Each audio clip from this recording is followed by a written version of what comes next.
We will now hear from Mr. Miranda. Mr. Miranda, you're now recognized. Good afternoon, Chairman.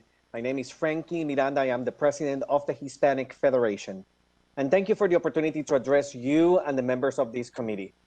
For 30 years, Hispanic Federation has centered on building power and capacity in Latino and immigrant communities and in the nonprofits that serve them. In response to the challenges presented by the coronavirus pandemic, we created the most far-reaching Latino COVID-19 relief fund in the nation, already investing $16 million, partnering with nearly 300 nonprofits in 30 states and the territory of Puerto Rico to provide care and hope to severely impacted families and communities. We recently launched our Vida initiative to provide $1 million to support 15 community health centers that serve low-income Latinos across the country struggling without adequate funding to administer COVID-19 vaccine programs. I come to you today as a leader in a community that has been devastated by COVID-19. The impact of the coronavirus on the health, financial security, and educational progress of Latino communities has been nothing short of devastating. The impact is compounded by government inadequate preparation for vaccine distribution. Latinos are disproportionately represented among so-called essential workers in occupations with lower wages, non-existing benefits, and no job security. Latinos are also overrepresented among the unemployed. Essential can also feel like disposable. Latinos account for the largest share of the nation's undocumented immigrant population, and our communities are home to millions who have spent the last 4 years in constant fear of family separation. Many will not seek essential government services for fear of having it counted against them. Inequities are now playing out in the ability to receive potential life-saving vaccinations. Available data shows a consistent pattern of Hispanic and Black people receiving smaller shares of vaccination, as it had been mentioned here before.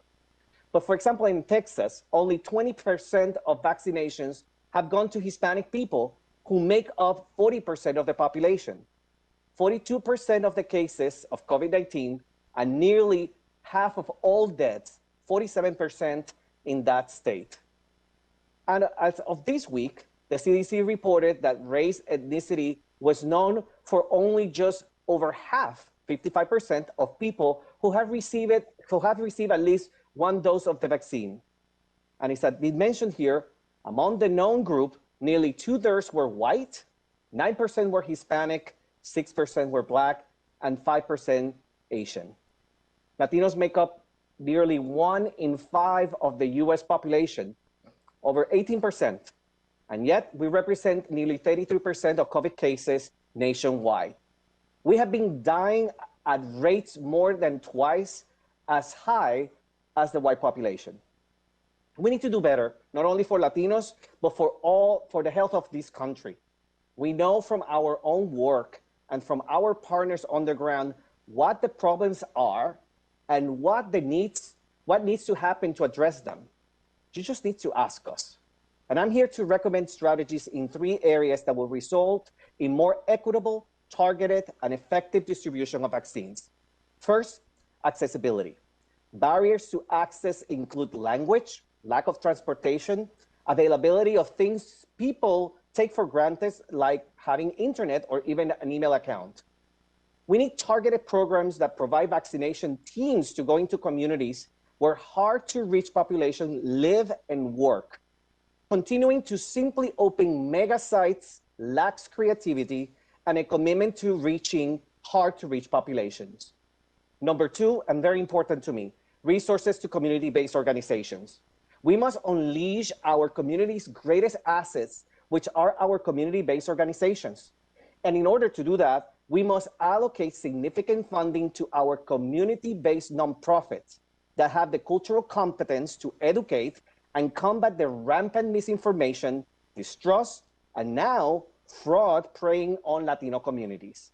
These organizations are our most trusted messengers with decades of experience engaging and mobilizing our communities to action, but they remain underutilized.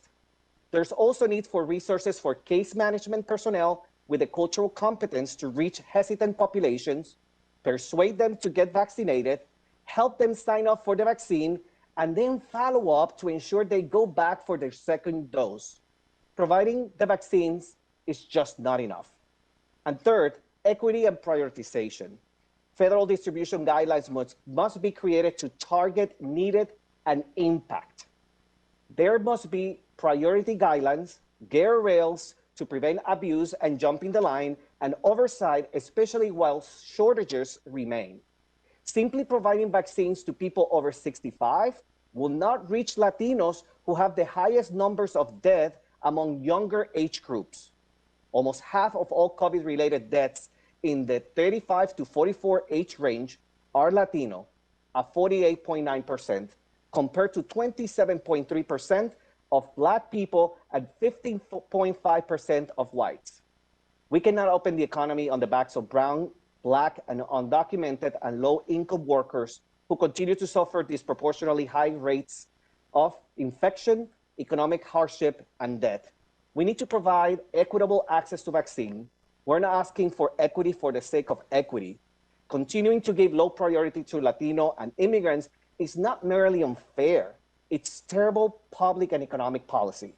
This country will not recover as quickly as it needs if Latinos and immigrants continue to be treated as disposable, made invisible in policy discussions, or are left behind in the life-saving race to provide vaccines. Thank you for asking us how together we can do better for our communities, our country, and our future. We know that there is no time to waste. Our lives hang in the balance. Thank you very much.